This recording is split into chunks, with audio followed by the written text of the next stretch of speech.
Je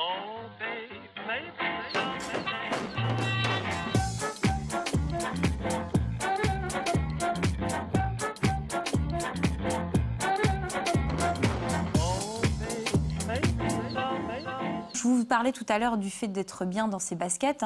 Claude est là pour nous faire rire. Toi, t'es bien dans tes baskets aujourd'hui, Valentine. Oui, je suis super bien aujourd'hui. Je me sens bien, c'est vrai. Eh bien, on va continuer de se sentir super bien et on va évacuer, je dirais, toutes nos ondes négatives avec du magnétisme. Alors, souvent, on se dit soit on n'adhère pas du tout. C'est un métier, parce que c'est un métier où il y a beaucoup de préjugés. Et bien justement, ce soir, on va accueillir une magnétiseuse qui sort un livre sur les coulisses de son métier. On l'accueille immédiatement pour en parler.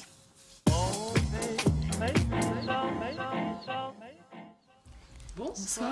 Hélène Bin, donc bonsoir à vous, qui nous rejoint. Donc elle fait du magnétisme, du shiatsu, mais aussi de la médecine traditionnelle chinoise. Et donc Hélène, vous venez récemment, puisque c'était la semaine dernière, de sortir votre premier livre, Un monde sous mes mains, les coulisses de l'énergie et du magnétisme. Alors ma première question, comment on devient magnétiseuse?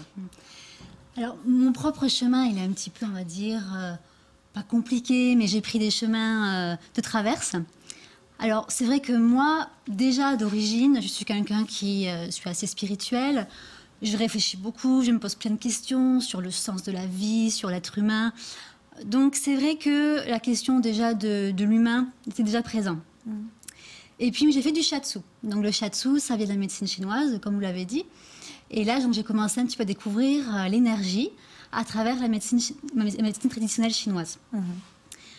Et puis, au fur et à mesure que je rencontrais des gens dans l'énergie, j'ai pu commencer à découvrir le ressenti énergétique. Donc, plus seulement travailler avec sa tête, mais aussi avec ses mains, avec le corps, tout simplement, et ressentir à l'intérieur de soi ce qu'est l'énergie. Donc là, vous êtes à côté de Claude, vous sentez une énergie.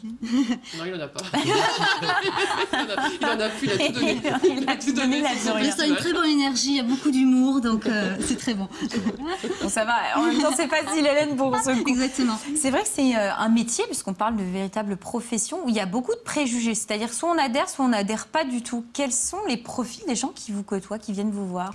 Alors, en général, les personnes qui viennent me voir, ce sont des personnes qui sont un petit peu allées au bout de pas mal de techniques, de méthodes, qui ont essayé des traitements, qui sont suivis, bien sûr, médicalement, pourquoi pas, et chez qui ça ne suffit pas. La douleur est toujours présente, les problèmes, que ce soit physiques ou psychiques, sont toujours là, et ils ont envie d'essayer autre chose, parce que justement, ils n'ont pas trouvé la source du problème.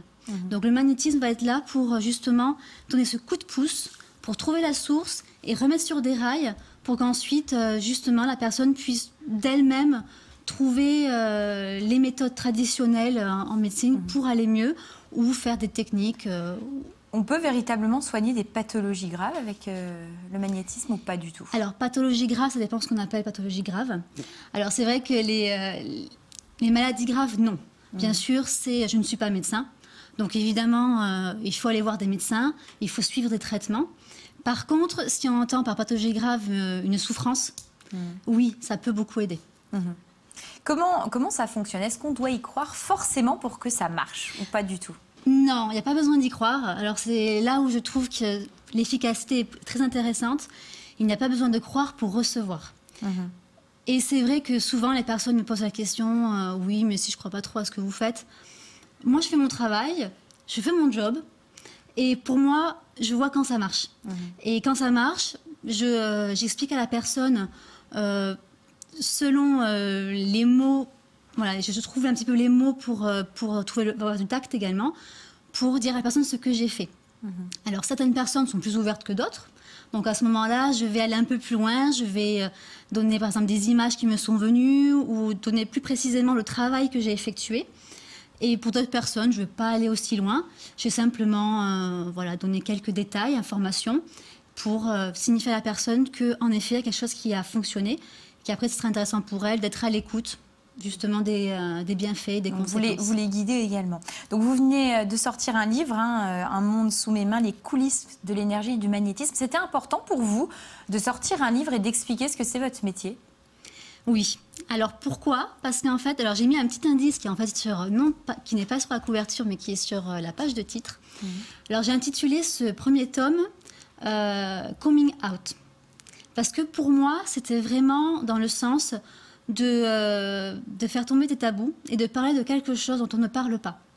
Alors c'est vrai qu'en général, quand on parle du magnétisme, on pense plutôt à des gens un peu bizarres ou des gens un peu ésotériques. Voilà, un peu sorcellerie parfois. Voilà. Et moi, j'avais envie de montrer que des gens comme moi je suis universitaire, j'ai un master en philosophie et en théologie, donc voilà, je ne viens pas de nulle part, je réfléchis sur ce que je fais et j'ai rencontré des professionnels, notamment des ostéopathes, aussi par exemple des vétérinaires, qui sont magnétiseurs mais qui ne le disent pas. Qui ne le disent pas parce que... Pourquoi c'est tabou? Alors c'est tabou parce que on se pose quand même beaucoup de questions, c'est un peu mal vu. On se demande si c'est vraiment sérieux tout ça.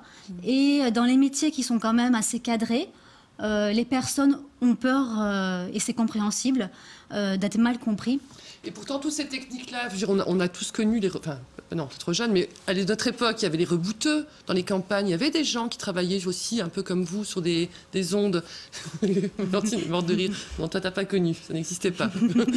Et à l'époque, il n'y avait pas cette honte. On disait qu'on allait voir un rebouteux. Alors, je pense qu'il y a moins de honte de la part des personnes qui vont voir les magnétiseurs. C'est-à-dire que...